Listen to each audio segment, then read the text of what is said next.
Pra, këto 13 pika përfshin edhe pasivizimin, një diskriminim shumë i ndishëm që tani mo po pasivizohemi të gjithë, pra po fshihemi nga adresat, sepse tani mo jemi banor të askujt, edhe pse jetojmë në trojet tona.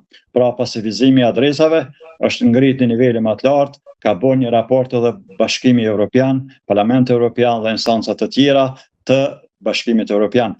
Pra, mbetemi të rezoluta 64/11, përveç pasivizimit të adresave kemi edhe marginalizim në institucione, mos përfaqësim në institucione lokale, mos përfaqësim në institucione qendrore që ka të bëjnë në ministri caktuar, në administratën tatimore, në gjeodezi, në katastër, në përfaqësime të tjera që ka Republika e Serbisë si institucione që punojnë në Preshevë, Bujanos Medveç. Pra kemi diskriminim edhe në instanca tjera, në kulturë, në arsim e kështu me radhë. Pra kemi diskriminim sepse Presheva, Bujanos Medveçja ende nuk kanë një shkallë të lartë të shkollimit të nivelit të universitetit. Pra nuk kemi asnjë fakultet në gjuhën shqipe.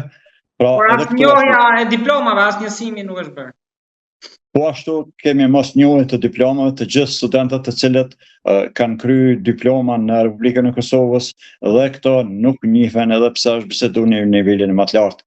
Pra kemi diskriminim dhe kemi mos përfaqësim proporcional në nivelin më të lartë, kemi diskriminim klasik. Pra kemi edhe mos investim në këtë krahin, sepse nuk ka zhvillim, nuk ka investim në infrastrukturë kështu me radhë. Pra janë 13 pika që përfshihen një nga një secila në sektorin e vet. Pra gjithkohë dhe gjithka kemi gjithandej një diskriminim. Zoti Hasani, a mund të bëni një sa po të marrim një dekadë më parë, sa shqiptarë kanë qenë në Lugin dhe sa janë tani, sa kanë ikur vitet e fundit? Kemi një ramje, kemi një ikje të qytetarëve të asaj pjese. Nëse më lejohet ta them një shifër, janë 25.000 qytetarë shqiptar të nacionalitetit autokton shqiptar Preshevë, Bujanos Medveç që janë tani më të pasivizuar. Nuk mund të pajisen me dokumenta të Republikës së Serbisë, nuk posedojnë, do të thënë njëftim pasaportë, patent shofer, nuk mund të kenë qasje në fondet pensionale e kështu me radhë. Të gjitha të mirat, nëse mund t'i themi, nuk mund t'i gëzojnë.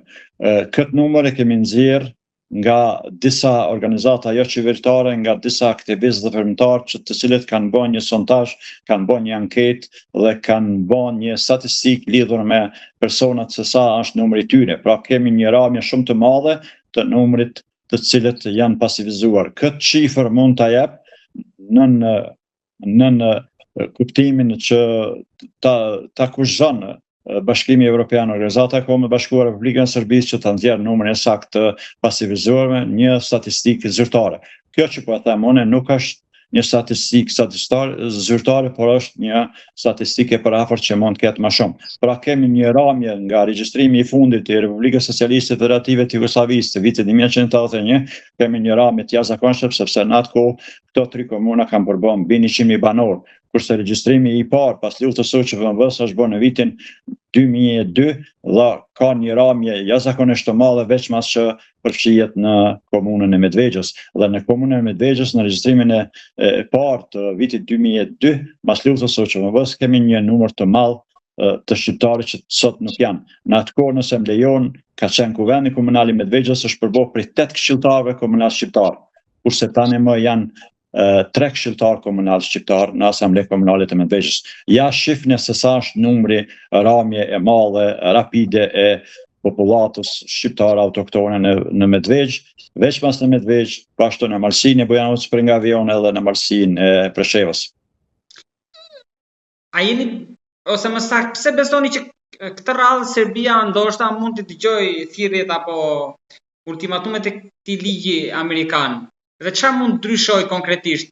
Ndoshta tek pasivizimi mund të kemi një rishikim apo edhe më shumë se kaq? Apo nuk do t'i marr parasysh fare?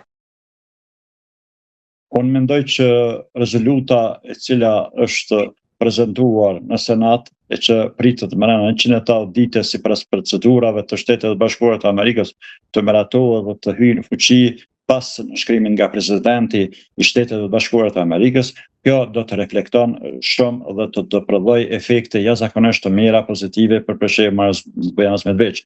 Në radhë të parë është kjo rezolut që flet që vërtet Senati dhe Kongresi Amerikan, Shtetet e Bashkuara të Amerikës dhe BE-ja e pranoi dhe zyrtarisht që në këtë krahin ka diskriminim. Kjo ka shumë rëndësi. Deri më tani nuk ka ekzistuar. Përkundër referendumit që se ka përkundër sakrificës së UÇV-s, përkundër marrëveshjes së Konçulit, tani më kjo është shumë e rëndësishme. Pra, tani zyrtarisht po pranohet nga instanca të ndryshme më të larta të BE-s dhe SBA-ja që ka diskriminim. Kjo ka shumë rëndësi që nuk ka ekzistuar. Por pritje tjera është që vërtet mas konstatimit zyrtar që ka një diskriminim, do të referohen edhe të tjerë, instanca tjera, organizata që ruajnë të drejtat, ruajnë dhe mbrojnë të drejtat themelore të njeriut dhe të drejtat tjera kolektive në referencën e rezolutës 64/11. Pra, kjo ka shumë rëndësi dhe do të detyrohet Serbia, do të kushtohet Serbia në hapat e të mëtejmë të BE-s që vërtet krajina shqiptare mbetet në administrimin e Serbisë pa drejt, nuk i përket Serbisë, por i përket BE-s dhe i përket komunitetit që është shumicë në këtë krahin.